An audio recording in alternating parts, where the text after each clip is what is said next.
श्रीमन्नारायण नारायण नारायण, श्रीमन्नारायण नारायण नारायण, भजमन नारायण नारायण नारायण। दर्शकों नमस्कार। आज मैं उपायों की श्रृंखला में नारायण का एक अचूक उपाय लेकर आया हूं। वैसे पूजा पाठ तो हम सभी करते हैं, मगर किसी का पूजा फलीभूत होता है, किसी का नहीं होता। कोई बहुत ज़्यादा पूजा करके भी बहुत ज़्यादा मुसीबत में रहता है।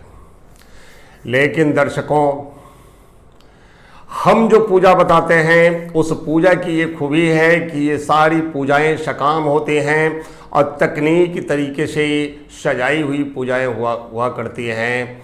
जैसे मान लीजिए कि आपको 100 फीट ऊपर पानी चढ़ाना है, तो बिना तकनीक के आप 100 फुट ऊपर पानी नहीं चढ़ा सकते। लेकिन 100 फुट पानी ऊपर से पानी को गिराना हो तो उसमें किसी तकनीक की आवश्यकता नहीं।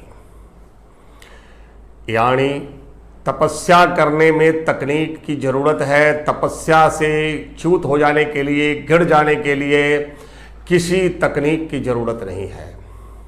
धार्मिक बनने के लिए तकनीक की आवश्यकता है, अधार्मिक बनने के लिए किसी तकनीक की आवश्यकता नहीं है। वैसे नारायण की पूजा सभी करते हैं, और जो आज मैं मंत्र प्रयोग बताने जाऊंगा, शायद उस मंत्र प्रयोग को सभी कुछ न कुछ मंत्र जाप करते ही होंगे, मगर आज मैं उस विधि को बताऊंगा जिस विधि से करने से आपके जीवन की समस्त मुसीबत खत्म हो जाएगी।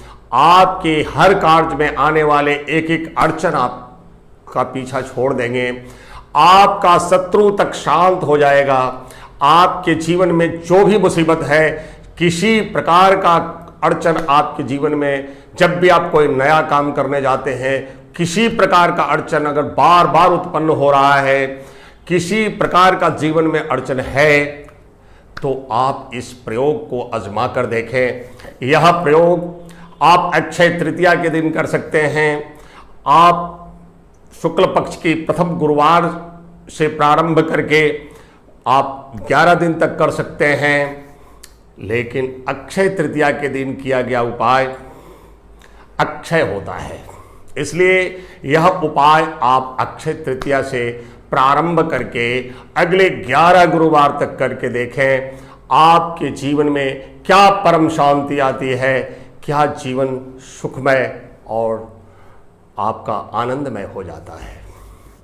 दर्शकों, उपाय की श्रृंखला में आगे बढ़ने से पहले आपसे नम्र निवेदन है कि हमारे इस चैनल जीवन दिग्दर्शन को आप सब्सक्राइब करें, बेल आइकन दबाएं, ताकि हम कोई भी वीडियो डालें तो तुरंत आपको नोटिफिकेशन मिल जाए।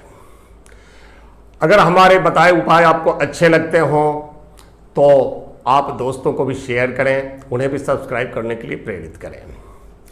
अगर हमारे उपाय का आपको लाभ मिलता हो तो कमेंट बॉक्स में उस लाभ को जरूर डालें, ताकि हम उस लाभ की से परिचित हम और जीवन दिग्दर्शन के दर्शकों को करा सकें।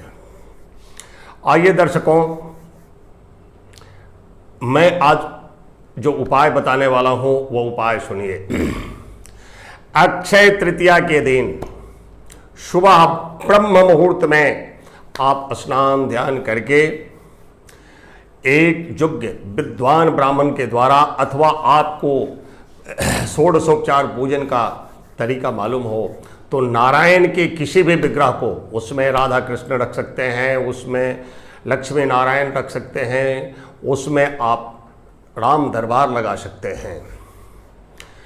आप नारायण के किसी भी विग्रह का या शालिग्राम रख सकते हैं, वो कन्हैया को रख सकते हैं, जो भी आपकी इच्छा, जो भी विग्रह आपके पास है। नहीं है तो राम दरबार लेकर आ जाए। और अक्षय तृतीया के दिन ब्रह्म मुहूर्त में स्नान करके, अच्छा स्वच्छ वस्त्र धारण करके, पहले तो आप जो भी नारायण का विग्रह रखे हैं उसे पंचामृत से स्नान कराकर और आप पंचामृत का ही भोग लगाएं। पंचामृत का भोग लगाने में तुलसी दल का प्रयोग करें। दर्शकों, आप जो भी पूजन आपका षोडशोपचार पूजन विद्वान ब्राह्मण जिस विधि से करते हैं उनको करने दें। षोडशोपचार पूजन करने के बाद आप खीर बनाएं और खीर का भोग लगाएं। खीर का भोग अवश्य लगाएं, उसमें केसर जरूर डालें। केसर और तुलसी दल छोड़कर आप उस खीर का भोग नारायण को लगाएं और आप उसके बाद तुलसी की माला से पीले आसन पे विराजमान होकर हम जो ये मंत्र बता रहे, इस मंत्र का 11 माला जाप करना है। मंत्र ध्यान से सुनिए। ओम कृष्णाय वासुदेवाय हरये परमात्मने प्रणतः क्लेशनाशाय गोविंदाय नमो नमः। मंत्र एक बार फिर सुने। ओम कृष्णाय वासुदेवाय हरये परमात्मने प्रणतः क्लेशनाशाय गोविंदाय नमो नमः। दर्शकों, इस मंत्र की 11 माला पूर्ण करके आप नारायण की आरती करें। आरती करने के बाद वो जो खीर आपने भोग में लगाया है, उस खीर को समस्त परिवार में वितरित करें और जो लोग आपके काम में अड़चन डाल रहे थे उनको उस खीर में और खीर मिलाकर बयाना भेज दें, उनको जरूर खिलाएं। इसकी सबसे बड़ी तकनीक यही है कि जो खीर का प्रसाद आपने चढ़ाया है, वो खीर का प्रसाद अड़चन पहुंचाने वाले लोगों के पास पहुंच जानी चाहिए। उन्हें उस खीर का प्रसाद अवश्य खिलाएं, रिक्वेस्ट करके खिलाएं। पैर पकड़ना पड़े तो भी पकड़ लीजिए, लेकिन उनको जरूर खिलाइए। खैर, प्रसाद के लिए कोई मना नहीं करता, वो जरूर खाएंगे। और आप इस काम को अगले 11 गुरुवार तक करें। 11वें गुरुवार को जब आपका माला संपन्न हो जाता है तो हवन सामग्री लेकर इसी मंत्र से ओम कृष्णाय वासुदेवाय हरे परमात्मने प्रणतः क्लेशनाशाय गोविंदाय नमो नमः स्वाहा, ये बोलकर ऐसा स्वाहा अंत में बोलते हुए आप एक माला हवन करें। हवन करने के बाद पूर्णाहुति दें। पूर्णाहुति में खीर, पूड़ी, हलवा, जो भी मेवा मिष्टान आप जो भी प्रयोग करते हैं वो सब उसमें हवन में पूर्णाहुति में दें। उसके बाद में पूर्णाहुति के बाद आप आरती करें नारायण की, और आरती करने के बाद नारायण से अपने जीवन में आने वाली हर एक बाधा को समाप्त करने का निवेदन करें। हर एक अड़चन को आप तक पहुंचने से पहले नारायण दूर करें, ऐसा निवेदन करें। निवेदन करके आप साष्टांग दंडवत करें। साष्टांग दंडवत करने के बाद आप इस पूजन को समाप्त समझें।